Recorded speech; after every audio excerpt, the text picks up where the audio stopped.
ጤና ይስጥልኝ ወገኖቼ፣ እንዴት ናችሁ? ደህና ናችሁ? እኔ በጣም ደህና ነኝ፣ እግዚአብሔር ይመስገን። እንግዲህ ወገኖች እንደነገርኳችሁ ባለፈው እኔ የህይወት ክህሎት አሰልጣኝ ነኝ፣ አስቴር ግደይ ይባላለሁ እና ከዚህ በፊት 7 ተከታታይ ስልጠናዎች ሳምንታዊ ሰጥቼ ነበር። ይሄ 8ኛው ስልጠናዬ ነው እና በአሁኑ ደግሞ መቅረብ የፈለግኩት ምንድነው አንድ ሰው ተፈላጊ እንዲሆን ምን ማድረግ አለብን? ተፈላጊ እንድንሆን ምንድነው ማድረግ ያለብን? የሰው ልጅ ማንነት የቶቹ ማንነቶች ናቸው የሚያስከብሩት፣ የሚያስወድዱት፣ በሰው ልጅ ሞገስ የሚያሰጡት፣ ራሱንም ከክፋት የሚጠብቅበት፣ ወደ ከፍታ የሚሄድበት ማንነት ምንድን ነው በሚል ነው ልነግራችሁ ያሰብኩት ወገኖች። ያው እንደሚታወቀው እንግዲህ ሰው በማንነቱ ነው የሚለየው።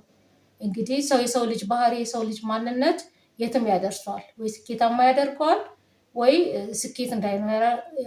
ስኬታማ እንዳይሆን ያደርጋል፣ ወይ ደግሞ ሌሎች ችግሮች ሊያስከትሉበት ይችላል፣ ወይ ሌላ በረከት ሊያመጣበት ይችላል ማለት ነው። ስለዚህ ወገኖች እኔ ደግሞ የምመክራችሁ አደራችሁን ጥሩ ሰብዕና ጥሩ ማንነት ያላችሁ እንድትሆኑ ነው የምመክረው። እነዛ ደግሞ የጥሩ ሰው ማንነቶች ደግሞ ተብለው የሚታወቁት እንግዲህ ወገኖቼ ስንጀምር መጀመሪያ ሰው ራሱን ማወቅ አለበት። ሰው ራሱን ማወቅ ማለት ደካማና ጠንካራ ጎኑን ቀስ ብሎ ተረጋግቶ የራሱ ማሰቢያ ጊዜ ኖሮት ራሱን ለማወቅ ጊዜ መስጠት አለበት። ከዛ በኋላ ደግሞ ራሱን ከሌላ ነገሮች አስተምሮ ችግሮቹን ለመፍታት ይሄ ችግር አለብኝ፣ ይሄን ማስተካከል አለብኝ ብሎ ደግሞ ለማወቅ ለሰው ልጆች ምክር ለመስማት ዝግጁ መሆን አለበት። መስማት መጠቀም ያለበትን መርጦ መጠቀም አለበት ማለት ነው። ከዛም በላይ ደግሞ ጠንካራ ሰብዕና ሊኖረው ይችላል መኖር አለበት። በህይወታችን እንግዲህ ባለፈው እንደተነጋገርነው ብዙ ፈተናዎች የሰው ልጅ ያሳልፋል። ፈተናዎቹ ማለፍ የሚችል ጠንካራ ሰብዕና፣ በችግሮች የማይበገር፣ ችግሮች እንዳመጣጣቸው መመለስ የሚችል፣ ለምሳሌ ችግር በገጠመው ጊዜ ተረጋግቶ አስቦ ለችግሩ የሚሆን መፍትሄ ራሱ እንዲያበጅ ባለፈው ተነጋግረናል። ከዛ ካልሆነ ከሰዎች ጋር መመካከር እንዳለበት፣ የሰዎች እርዳታ መጠየቅ ነውር አይደለም ወገኖቼ። የአምላክን መገዛ ጸሎት መጸለይ እሱ ባለበት ሆኖ ማለት ነው። ስለዚህ ሰው ምንድን ነው የሚሆነው? ችግር በፈታ ቁጥር ሌሎች ተመሳሳይ ችግሮች በህይወት በሚገጥሙት ጊዜ በቀላሉ ይፈታቸዋል። ልክ እንደ ጡንቻ ቁጠሩት። ጡንቻ የሰውነታችን የአካላችን ጡንቻ ስፖርት ባሰራነው ቁጥር እየጠነከረ እየጎለበተ ይሄዳል። አእምሯችንም እንደዛ ነው። ለችግሮች መፍትሄ ማፍለቅ እስኪችል ጊዜ እስከሰጠነው እና ተረጋግተን ማሰብ እስከቻልን ድረስ እና ራሳችን መፍትሄ መስጠት እስከቻልን ድረስ ለራሳችን አይደለም ለሌሎችም እንተርፋለን። እና ወገኖች በችግር ሰዓት፣ በኃይለኛ ቁጣ ሰዓት ትንሽ ተንፋስ ወሰድ አድርጋችሁ ወደ ውስጥ እስቲ ምንድን ነው ብላችሁ ተረጋግታችሁ ለማሰብ ሞክሩ፣ ምላሽ ከመስጠታችሁ በፊት እና ያው ችግሮች በተለያየ መልኩ ቢመጡ መፍታት የምንችለው እኛ ነን መጀመሪያ እና እሱን ችግር መፍታት ከቻልን ደግሞ ለሰዎች አንጠይቅም። የሰዎች እርዳታ ቶሎ ቶሎ እባካችሁ ይሄ ቸገረኝ፣ ይሄ አቃተኝ፣ ይሄ ምንድን ነው እያለ ራሳችን ከሰው በታች አናደርግም። ሰዎች እንዲንቁን አንሆንም። ራሳችን ችግራችን እንፈታለን ማለት ነው።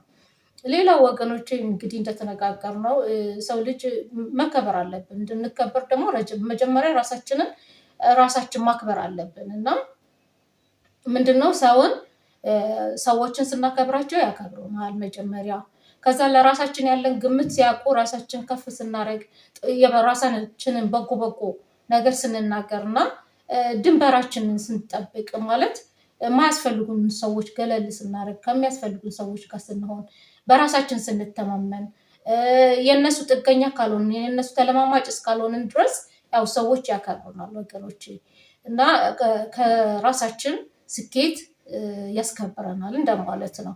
ችግርም ሲገጥመን የሆነ እንደዚህ ሆንኩ እንደዛ ሆንኩ እያሉ ሰዎች ጋር መሄድ ሳይሆን ራስ ለመፍታት መሞከር፣ ይሄም ያስከብራል። በእርግጥ ሰው ችግር ሲገጥመው መፍትሄ ለማግኘት ሰዎችን እርዳታ መጠየቅም እንደ ነውር አይቆጠርም። ግን መጀመሪያ ራሳችን ሞክረን ነው መሆን ያለበት፣ ሰዎች እንዳይንቁን ማለት ነው።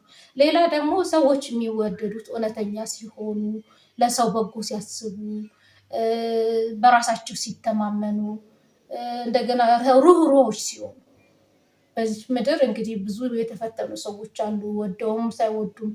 እንግዲህ ሰው ወዶ አይደለም፣ አንዳንዱ ሰነፍ ስለሆነ ወይ እንትን ስለሆነ አይደለም የታመመው የተቸገረው እና ነግበኔ ብለን ለሰዎች ራርተን የምንረዳ ከሆነ፣ ለሰዎች የምናግዝ ከሆነ ሰዎች ያከብሩናል።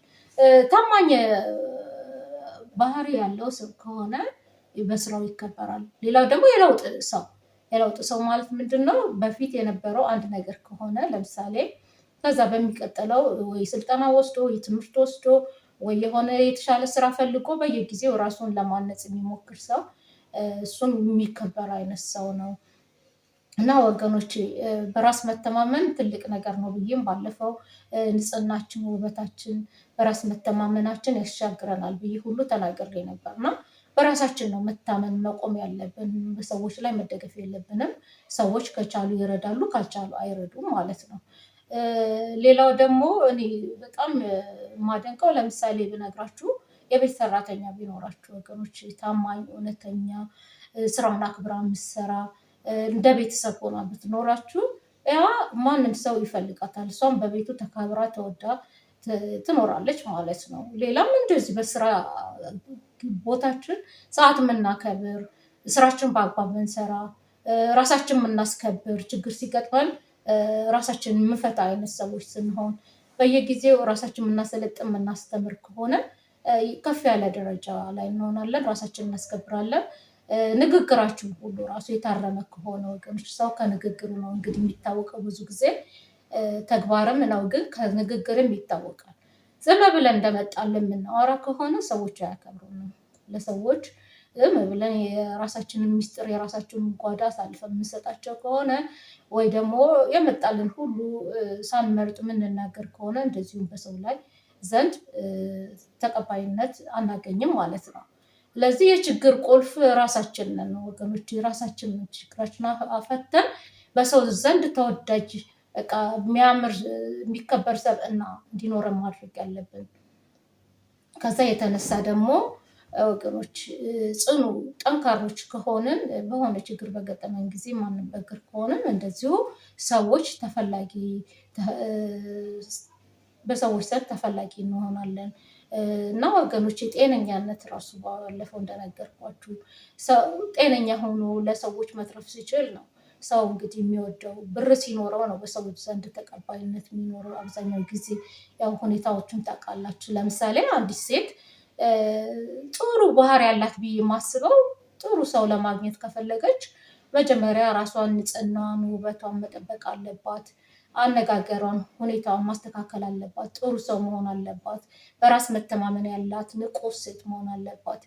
ከዛ ደግሞ ሙያም ቢቻል የምትችል መሆን አለባት እና አዋዋሏን ማስተካከል፣ ለራሷ ያላት ግምት ከፍ ማድረግ አለባት እና ከዚህ የተነሳ ሰዎችም እንደዛ ለእሷ ያላቸው ግምት ከፍ ይላል እና ደህና ሰው ታገኛለች። ወንዶችም እንደዚሁ ራሳቸውን ሲንከባከቡ፣ ጤነኛ ሲሆኑ፣ ስኬታማ ሲሆኑ፣ ቀና አመለካከት፣ እግዚአብሔር የሚፈራ ሰብዕና ሲኖራቸው ሴቶችም እንደዚህ ይወዷቸዋል ማለት ነው። ስለዚህ በዚህ አጋጣሚ ሰዎች የራሳቸውን ሰው መምረጥና መፈለግም መብታቸው ነው፣ ሴትም ይሁን ወንድ እና ለዚህም ቢሆን ማንነት ወሳኝ ነው ልላችሁ ፈልጌ ነው። እና ማንነታችን ለሁሉ ነገር መሰረት ነው ወገኖቼ። ሀብታምም ለመሆን ስንፈልግ ማንነታችን ወሳኝ ነው። ስኬታማ መሆን በተለያዩ ሁኔታዎች መሆን ስንፈልግ ማንነታችን ወሳኝ ነው። በእግዚአብሔር ዘንድ ሞገስ ለማግኘት ስንፈልግ ማንነታችን ወሳኝ ነው ማለት ነው። እንግዲህ ያው እንደምናየው ሰው በባህሪው ለምሳሌ ያልሆነ ቦታ የሚገኝ ከሆነ የሚያጨሱ፣ የሚጠጡ ወንጀለኞች ጋር አብሮ ቢውል ምንድን ነው የሚሆነው? በቃ ሲጀምር የእነሱን አስተሳሰብ እየወሰደ ይሄዳል። በሂደት እዛ ቦታ በመገኘቱ ራሱ አለ ቦታ በመገኘቱ ያ ሰው ራሱ በሂደት እንትን ይሆናል። በሰው ልጅ ክብር አይኖረውም ወይ ተቀባይ አይሆንም ማለት ነው። እንደዚህ ጨካኝ ሰው፣ ባለጌ ሰው፣ እንደዚህ የማይረባ ባህሪ ያለው ሰው ማንም አይወደውም ወገኖቼ። ራሱን ለመለወጥ ምንም ጥረት የማያደርግ ሰው እንደዛ በቃ ተቀባይነት አይኖረውም እና ወገኖቼ ሁሉ ይቻላል፣ በምድር ላይ ሁሉ ይቻላል ወገኖች። እኛ በቃ ተቀባይ በሰው ልጆች የምንወደድ ደስተኞች፣ ስኬታሞች፣ ሀብታሞች በእግዚአብሔር ዘንድ ሞገስ ያለን እንድንሆን ማሟላት ያለብን የሰው ልጆች ባህሪ ማሟላት አለብን ማለት ነው።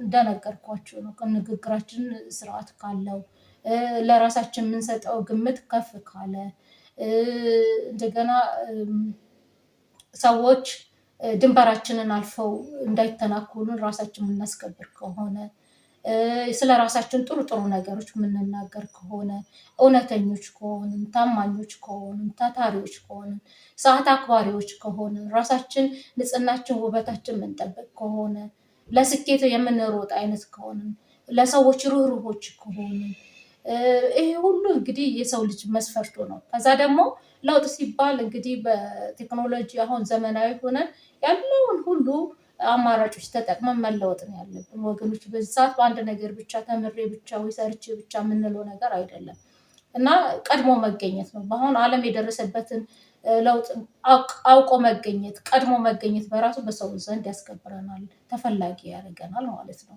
ቴክኖሎጂ ለምሳሌ አይሲቲውን ብንመለከት ኤአይን ብንመለከት እንግዲህ ዓለም ወዴት ነው እየሄደ ያለው እያለን ንቅት ብለን ከየት ተነስተን ወዴት ነው ነገያችን ስንል እንግዲህ አውቀን ቀድመን አውቀን ስንገኝ ሌሎች በቃ ይፈልጉናል እንደማለት ነው ወገኖቼ።